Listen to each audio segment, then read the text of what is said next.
നമ്മുടെ ഇന്നത്തെ പ്രോഗ്രാമിന്റെ ഏറ്റവും അവസാനത്തെയും ഏറ്റവും പ്രാധാന്യമുള്ള ഒരു പ്രോഗ്രാമാണ് ചെയ്യാനായിട്ട് പോകുന്നത്. എബനേസർ പെന്തിക്കോസ് തന്നെ യൂത്ത് വിഭാഗം അവതരിപ്പിക്കുന്ന ഒരു സ്കിറ്റാണ്.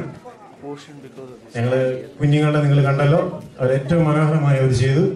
അത് ഞങ്ങൾക്ക് വളരെ സന്തോഷമുണ്ട്. അതുപോലെ തന്നെ ഞങ്ങൾ പ്രായം ചെന്നവര് തീർച്ചയായിട്ടും അതിനേക്കാൾ നന്നായിട്ട് ചെയ്യത്തക്ക രീതിയിൽ നിങ്ങൾ വളരെ ശ്രദ്ധയോടുകൂടി ഇരിക്കണം. കഴിഞ്ഞ യൂത്ത് മീറ്റിങ്ങില് ഞങ്ങളൊരു ചെറിയ സ്കിറ്റ് അവതരിപ്പിച്ചു. അന്ന് അതിന്റെ പേര് സഭ അന്നും ഇന്നും എന്നായിരുന്നു. അതിന്റെ മിക്ക പാർട്ടുകളും അല്ല ഇവിടെ ഇരിക്കുന്ന മിക്കവരും അത് കണ്ടു കാണുമെന്ന് ഞങ്ങൾ പ്രതീക്ഷിക്കുന്നു. അതിന്റെ ഒരു രണ്ടാം ഭാഗമാണ് ഇന്ന് ഞങ്ങൾ ചെയ്യാൻ പോകുന്നത്. ഒരു ചെറിയ വിശദീകരണം തരാൻ കുറച്ച് അണിയരായാലും കുറച്ച് ക്രമീകരണങ്ങൾ ചെയ്യാറുണ്ട്. ചെറിയൊരു വിശദീകരണമായിട്ട് തരാൻ ഞാൻ ആഗ്രഹിക്കുകയാണ്. ഞങ്ങളിവിടെ ചെയ്യാൻ പോകുന്നത് വളരെ ശ്രദ്ധയോടുകൂടെ നിങ്ങൾ ഇരിക്കണമെന്ന് ഓർക്കുന്നു. ഇത് ശ്രദ്ധ മാത്രമല്ല എന്റെ കാര്യം, വളരെയേറെ ഗൗരവത്തോടെ വീക്ഷിക്കേണ്ട ഒരു വിഷയമാണ് ഞങ്ങൾ ചെയ്യാൻ പോകുന്നത്. കഴിഞ്ഞ പ്രാവശ്യം ഞങ്ങൾ ചെയ്തതുപോലെ കഴിഞ്ഞ ആദിമ നൂറ്റാണ്ടിലെ സഭ വളരെ ത്യാഗത്തോടെയും ദൈവഭയത്തോടെയും വളരെ യാതനകളോടെ ദൈവത്തെ ആരാധിച്ചും വലിയ വിടുതലും അനുഗ്രഹം പ്രാപിച്ച് ഞങ്ങൾ കാണിച്ചു. അതിനുശേഷം ഈ നൂറ്റാണ്ടിലെ സഭയെ ഞങ്ങൾ എടുത്തു കാണിച്ചിരുന്നു. അതിന്റെ അവസ്ഥകളെല്ലാം നിങ്ങളത് വിലയിരുത്തിയതാണ്, നിങ്ങൾ കണ്ടാണ്. ഈ പ്രാവശ്യം ഞങ്ങൾ ചെയ്യുന്നത് അതിന്റെ രണ്ടാം ഭാഗമാണ്. അപ്പോൾ എന്റെ ശ്രദ്ധ എന്താണെന്ന് വെച്ചാൽ ആ ആധുനിക സഭയാണ് ഞങ്ങൾ കാണിക്കാൻ പോകുന്നത്. ആ സഭയുടെ പ്രത്യേകത എന്ന് വെച്ചാൽ കർത്താവിന്റെ രണ്ടാമത്തെ വരവിന് ശേഷം പെട്ടെന്ന് ഒരു കൂട്ടം ആളുകൾ എടുക്കപ്പെടാതെ ഈ ഭൂമിയിൽ ശേഷിക്കുന്നവരെ അറിയാതെ അവർ വന്ന് ആരാധന തുടങ്ങുന്ന ഒരു രംഗമാണ് ഞങ്ങൾ കാണിക്കുന്നത്. എല്ലാവരുടെ ശ്രദ്ധ വളരെയേറെ ക്ഷണിക്കുകയാണ് ഇതിനകത്ത്. കാരണം വളരെ ശ്രദ്ധയോടുകൂടി ഇരിക്കുന്നത് മാത്രമല്ല, വളരെ ഗൗരവത്തോടെ ഇരിക്കേണ്ടതാണ്. അതുകൊണ്ട് ഇതിന്റെ രണ്ടാം ഭാഗത്തിലേക്ക് എല്ലാവരെയും ക്ഷണിക്കുന്നു. നമ്മൾ തുടങ്ങട്ടെ. ദൈവം ഞങ്ങളെയും നിങ്ങളെ ഒരുപോലെ അനുഗ്രഹിക്കട്ടെ എന്ന് പ്രാർത്ഥിച്ചുകൊണ്ട് ഞങ്ങളുടെ സ്കിറ്റ് ആരംഭിക്കുന്നു.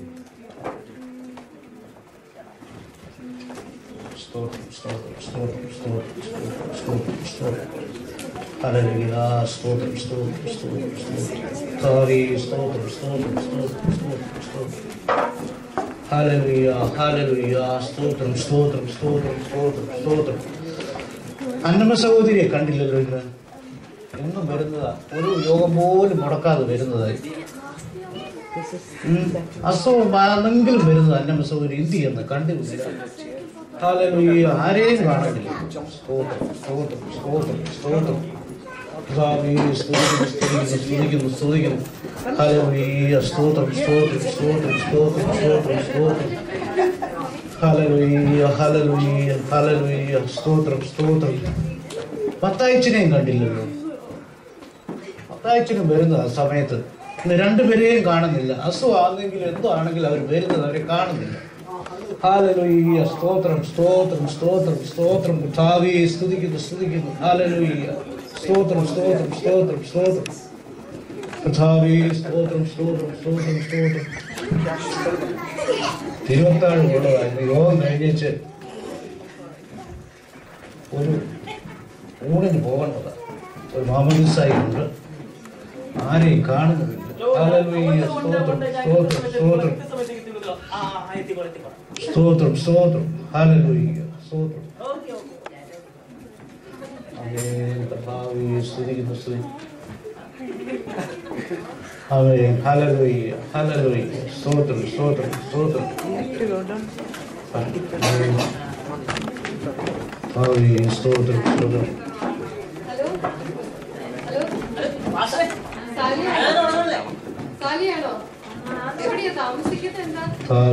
സ്തോത്രം സ്തോത്രം. ആരാ തുടങ്ങാം?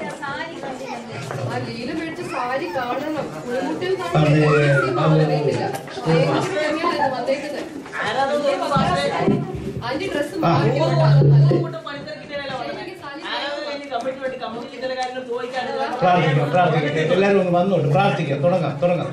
പ്രാർത്ഥിച്ചു തുടങ്ങാം. നമുക്ക് പ്രാർത്ഥിച്ചു തുടങ്ങാം. പ്രാർത്ഥിക്കാം. കർത്താവേ സ്തോത്രം. നമുക്ക് ആരാധിക്കാം. എല്ലാരും തലകളെ വണക്കിക്കുക. എല്ലാരും സ്തുതിച്ചാട്ട്. സ്തോത്രം.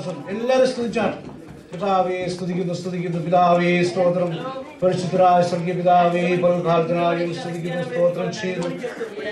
ആമേൻ. എല്ലാരും ശ്രദ്ധിച്ചാട്ട്. ഓ ഹല്ലേലൂയ ഹല്ലേലൂയ സ്തോത്രം സ്തോത്രം.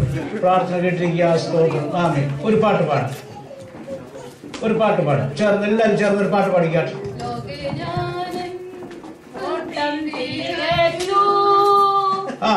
എല്ലാവരും കൈകളെ അടിച്ചു.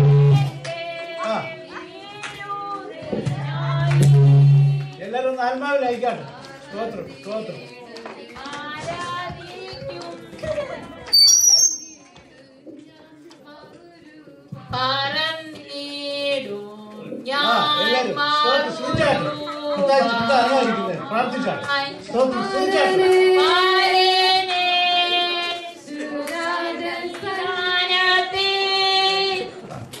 മതി മതി. നമുക്ക് തിരുവത്താഴം ഉള്ളത് കൊണ്ട് സാക്ഷിക്ക് അധികം സമയമൊന്നുമില്ല എന്ന് ചുരുക്കമായിട്ട് എല്ലാവരും പറയുകയും വേണം. എനിക്കും ഒരു അർജന്റായിട്ട് കാര്യമുണ്ട്, കമ്മിറ്റിയുണ്ട്, അത് കഴിഞ്ഞ് തിരുവത്താഴമുണ്ട്. അതുകൊണ്ട് സഹോദരിമാരിൽ ആരെങ്കിലും അത്യാവശ്യം പറയേണ്ടവർ പാട്ടാരും പാടണ്ട, പാട്ട് പാടാൻ സമയമില്ല, പാട്ടാരും പാടുന്നത് ശ്രദ്ധിക്കണം. അതുകൊണ്ട് സഹോദരിമാർ ആദ്യമേ സാക്ഷി പറയാം.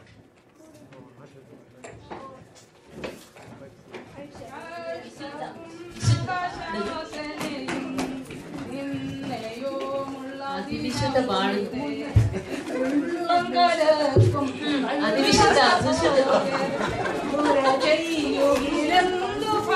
ആമേൻ. സ്തോത്രം. ഹല്ലേലൂയ. എനിക്ക് കഴിഞ്ഞ ആഴ്ചയില് കഷ്ടവും ഭാരവും ദുഃഖവും പ്രയാസവും മനപ്രയാസവും എല്ലാം ആയിരുന്നു. അയ്യോ മനപ്രയാസം. ഹല്ലേലൂയ. എന്റെ മനപ്രയാസത്തിന്റെ പ്രധാന കാരണം ഞാൻ പതിവായി കണ്ടുകൊണ്ടിരുന്ന സീരിയൽ എനിക്ക് കാണാൻ സാധിക്കും. കാരണം പവർക്കട്ടായത് ഒരു ക്ഷേത്രമാണ്. ചെറിയ പാസ്റ്ററും ഇനിയും പവർക്കട്ട് ഉണ്ടാകാതെ ദൈവം സഹായിക്കാനായിട്ട് ഇവിടെ ചെറുവിടെ ഇരിപ്പും കണ്ടാല് കർത്താവ് വരുമ്പോ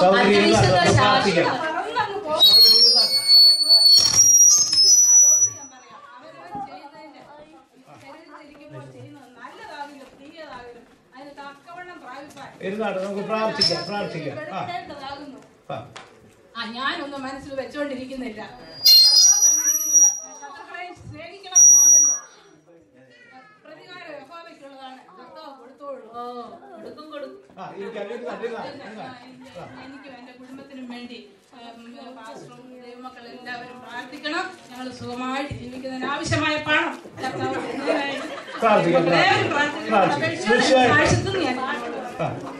പാട്ട് പാടണ്ട. എനിക്കെതിരായി വരും ആയുധം ഫലിക്കയില്ല. എനിക്കെതിരായി വരും ആയുധം ഫലിക്കയില്ല. എന്റെ ഉടയവൻ നിന്നവകാശം തന്റെ ദാസരി നീതിയവൻ.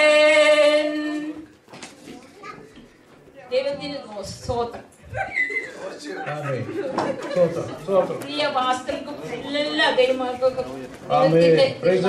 സ്നേഹവന്ദനം അറിയിക്കുന്നു.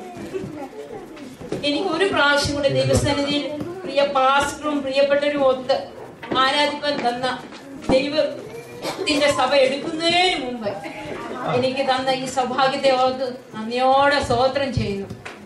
ഫസ്റ്റ് ഒരു പ്രയർ റിക്വസ്റ്റ് ഉണ്ട്, അതിനായിട്ടാണ് ഞാനിപ്പോ എഴുന്നേറ്റത്. ദൈവം ചോദിച്ചാൽ വരുന്ന ആഴ്ചയില് പൗചാര ഹോളിഡേസിന് വരുവാ. അപ്പൊ ഞങ്ങള് ജർമ്മനിയിൽ ഒന്ന് പോകുന്നുണ്ട്.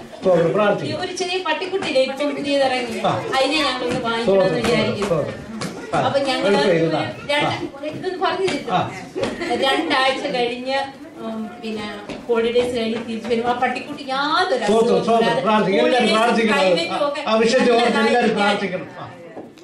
ഒന്ന് പ്രത്യേകം പ്രാർത്ഥിക്കും. പിന്നെ ഇവിടെ ഇരിക്കുന്നവരെല്ലാവരുടെ വിചാരമില്ലേ, ചിലരുടെ വിചാരം ഇപ്പൊ പറക്കുമെന്നാ.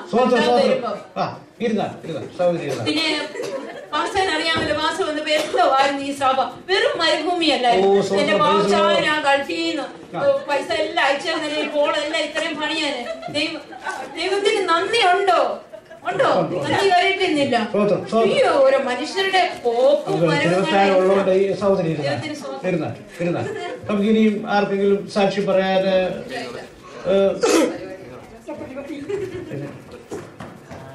ഇല്ലേ? എന്താ നമുക്ക് ആർക്കും സാക്ഷിയൊന്നും ഇല്ലെങ്കിലേ തിരുവത്താഴമുണ്ട്. എല്ലാവരും അത് വളരെ പ്രാഗൽഭ്യത്തോടെ ആയിരിക്കണം. എനിക്കിത് കഴിഞ്ഞ അത്യാവശ്യമായിട്ടും ഒരു അടിയന്തരത്തിന് പോകാനുള്ളതാണ്. അതുകൊണ്ട് തിരുവത്താഴം തുടങ്ങാൻ പോവുക. അതായത് കർത്താവ് ഇതുവരെ വന്നിട്ടില്ല, അതിൻ്റെ അടയാളമാണ്. ഇതുവരെ കർത്താവ് വന്നിട്ടില്ല. വന്നിരുന്നെങ്കിൽ നമ്മൾ ആരും ഇവിടെ കാണത്തില്ലായിരുന്നു. അതുകൊണ്ട് തിരുവത്താഴം തുടങ്ങാൻ നമ്മൾ പോവാണ്. അതിന് വേണ്ട കാര്യം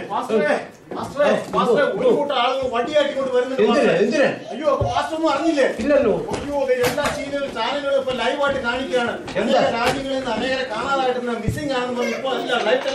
അങ്ങനെയൊന്നും സംഭവിച്ചിട്ടില്ല. കർത്താവ് വന്നിരുന്നെങ്കിൽ നമ്മളിവിടെ പോകത്തില്ല. അങ്ങനെയൊന്നും സംഭവിച്ചിട്ടില്ല.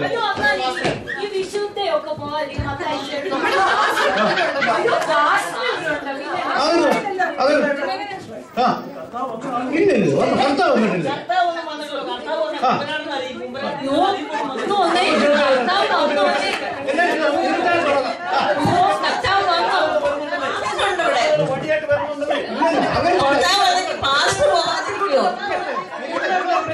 ഇവിടെ ഉണ്ടല്ലോ, അവരെന്താ ഇവിടെ?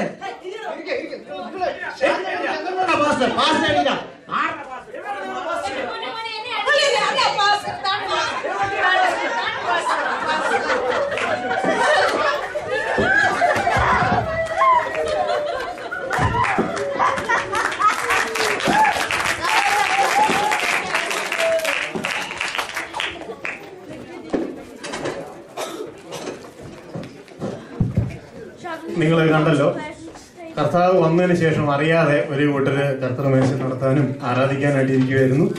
ആ സമയത്താണ് ചെറുപ്പക്കാര് അത് കുറെ നേരം അവരെ അസഹ്യപ്പെടുത്തിക്കൊണ്ടിരുന്ന കൊട്ടും പാട്ടും നടത്തിക്കൊണ്ടിരുന്നവര് പോകാത്തതിനാൽ അവരെ ഓടിക്കുന്നതിന് വേണ്ടിയാണ്, തല്ലുന്നതിന് വേണ്ടിയാണ്. അവരെ ഓടിച്ചിട്ട് തല്ലുന്ന രംഗമാണ് കണ്ടത്. പാസ്റ്റർ കർത്തൃമേശയിലെ മൂടിയിരിക്കുന്ന തുണിയിട്ടുകൊണ്ടാണ് അത് ഓടിക്കളഞ്ഞത്. കണ്ടല്ലോ, ഒന്നാമത്തെ രംഗം ഇവിടെ തീർന്നിരിക്കുകയാണ്. ഇനി 2 രംഗം കൂടി ഞങ്ങൾ അവതരിപ്പാൻ ആഗ്രഹിക്കുകയാണ്. രണ്ടാമത്തെ രംഗം അതിന് ഒരു വിശദീകരണം തരാൻ ആഗ്രഹിക്കുന്നു. ഈ സഭയില് നേരത്തെ പറഞ്ഞല്ലോ, മത്തായിച്ചൻ എന്ന വ്യക്തിയും അതുപോലെ അന്നമസിസ് എന്ന് പറഞ്ഞ ഒരു സഹോദരിയെ കാണാനില്ല എന്ന് പാസ്റ്ററെ ഡയലോഗ്സ് മനസ്സിലായല്ലോ. അതായത് അവര് സ്വർഗ്ഗത്തിൽ എടുക്കപ്പെട്ടിരുന്നു, അതുകൊണ്ടാണ് അവരെ കാണാത്ത. അവരുടെ വീട്ടിലെ ആളുകൾ തടിച്ചു കൂടിയിരിക്കുന്നത് എന്താ വെച്ചാൽ ഒരു അത്ഭുതം, അവരെ കാണാനില്ല എന്നുള്ള അത്ഭുതത്തിൽ എന്താണെന്ന് അറിയാനാണ് ആളുകൾ അവിടെ തടിച്ചു കൂടിയിരുന്നത്. പക്ഷേ ഈ ചർച്ചില് ഒരു പ്രധാന വ്യക്തിയായിരുന്നു ഇതിനകത്തിരിക്കുന്ന തോമാച്ചായൻ. തോമാച്ചായൻ ആദ്യകാലത്ത് വളരെയേറെ നല്ല വിശ്വാസത്തിൽ അടിയുറച്ച് വിശ്വസിക്കുന്ന ഒരു നല്ല ഭക്തനായിരുന്നു.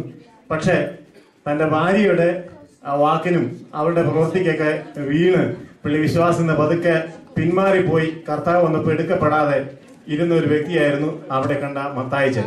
മനോഭാരമുണ്ട്. താൻ ഈ വിവരങ്ങൾ അറിഞ്ഞപ്പോൾ, ചാനലുകളിൽ ന്യൂസുകൾ അറിഞ്ഞപ്പോഴും മറ്റു വിവരങ്ങൾ അറിഞ്ഞപ്പോൾ തനിക്ക് ഭയങ്കര ഭാരമുണ്ട് മനസ്സിൽ. കാരണം നല്ലൊരു ഭക്തനായി ജീവിച്ചിട്ട് അവസാന നിമിഷത്തിൽ കൈവിട്ടു പോയല്ലോ എന്നോർത്ത് വളരെയേറെ ഭാരത്തോടെ തന്റെ ജീവിതത്തിൽ തന്റെ ഭവനത്തിലേക്ക് പോവുകയും ഭവനത്തിൽ താൻ വളരെ നിരാശപ്പെട്ടിരിക്കുന്ന രംഗമാണ് ഇനി നിങ്ങൾ അതിന്റെ ശ്രദ്ധയിൽ കൊണ്ടുവരുന്നത്. ഇപ്പോൾ നിങ്ങളെ ഞാൻ മത്തായിച്ചന്റെ വീട്ടിലേക്ക് ക്ഷണിക്കുന്നു.